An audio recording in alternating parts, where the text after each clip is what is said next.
پایان مرحله ابتدایی تحقیق پرونده خورشید فاضلوف و ارسال آن به دادگاه. آغاز یک طرح کمکی آمریکا در تاجیکستان.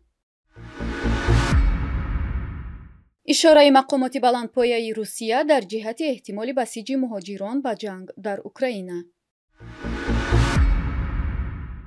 افتتاح مدرسه جهادی طالبان در پنجشیر. مرحله تفتیش ابتدایی پرونده روزنامه‌نگاری بازداشت شده تاجیک به پایان رسیده است و قرار است آن به دادگاه ارسال شود. در این باره دیلافروز صمدووا وکیل دفاع خورشید فاضلوف روزنامه‌نگاری بازداشت شده تاجیک در صحبت با رادیوی آزادی اطلاع داده است. دیلافروز صمدووا گفته است او با خورشید فاضلوف با پرونده آشنا شدند و قرار است این پرونده به دادگاه فرستاده شود. با پرونده فاضلوف خورشید تفتیشات پیشکی به اتمام رسید.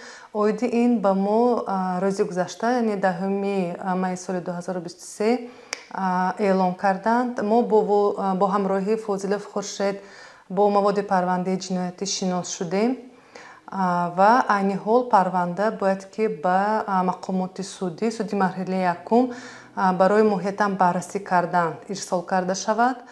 مقامات امنیتی تاجیکستان در اول ماه مارس امسال خورشید فاضلوف را در شهر پنجاکند بازداشت نمودند. او به عضویت در سازمان‌های ممنوع در تاجیکستان متهم می شود. مقامات امنیتی کشور در این ارتباط مطابق به قسم 2 علاوه 3 ماده 307 کودکس جنایی جمهوری تاجیکستان پرونده باز کردند. خورشید فاضلوف این اتهام را رد کرده است. این ماده قانونی جنایی تاجیکستان از 5 تا 8 سال زندان را مقرر کرده است.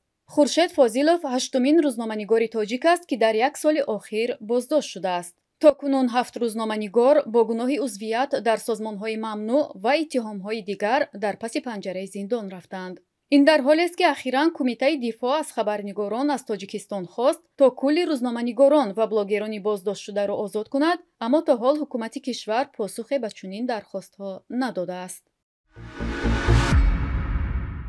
حکومت آمریکا از آغاز بهره برداری یک طرح 19 میلیون دلاری این کشور در تاجیکستان خبر داد. به اطلاع سفارت آمریکا در تاجیکستان بهره برداری از طرح فعالیت رشد روستایی مبتنی به بازار آژانسی توسعه بین المللی آمریکا در کشور شروع شده است. به اطلاع منبع این برنامه توسعه بخش کشاورزی تاجیکستان را تسریع می‌کند و شرایط دسترسی جامع به پیشرفت اقتصادی جامعه دهاتی سراسر کشور را فراهم می‌نماید. منبع می نویسد این برنامه که با خرج 19 میلیون دلار پیاده می شود به خاطر دستگیری از رقابت پذیری و تاب‌آوری بخش کشاورزی تاجیکستان راه اندازی شده است. هدف دیگر این برنامه راه اندازی همکاری کشاورزان با زنجیره تاجران محصولات کشاورزی اعلان شده است. در ضمن افتتاح این طرح مانوئل میکالر سفیر آمریکا در تاجیکستان گفته است این طرح با هدفهای تاجیکستان در جهت سیستم جدید غذایی کشاورزی و برنامه توسعه پایدار در یک ردیف بوده در تبدیل زمینه کشاورزی اقتصادی تاجیکستان به اقتصاد صنعتی سهم خواهد گذاشت. همچنین گفته می شود این طرح به بهتر شدن وضع اقتصادی کشاورزان، جوانان و زنان شاغل در بازار کشاورزی تاجیکستان مساعدت می کند. تاجیکستان همه ساله از کشورهای پیشرفته و دیگر سازمانهای مالی جهانی کمک‌های را برای توسعه این یا آن ساحه دسترس می‌نماید، اما نتیجه قابل توجهی از این کمک‌ها در عمل مشاهده نمی‌شود.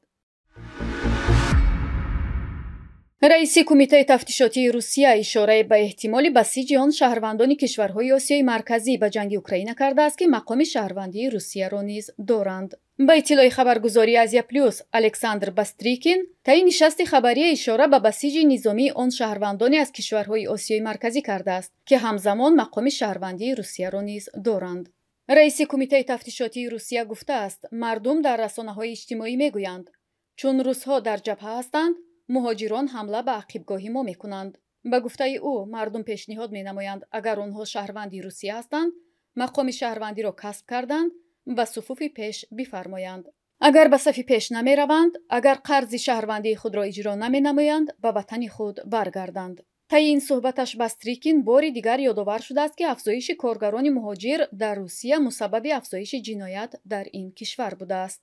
برای بار اول نیست که مقامات روسیه خواستار به جنگ فرستادن شهروندان آسیای میانگی خود میشوند در حالی که شرکت شهروندان تاجیکستان در جنگ اوکراین بر اساس قانونهای کشور زرخریدی حساب می شود ва ҷавобгарии ҷиноиро дар пай дорад.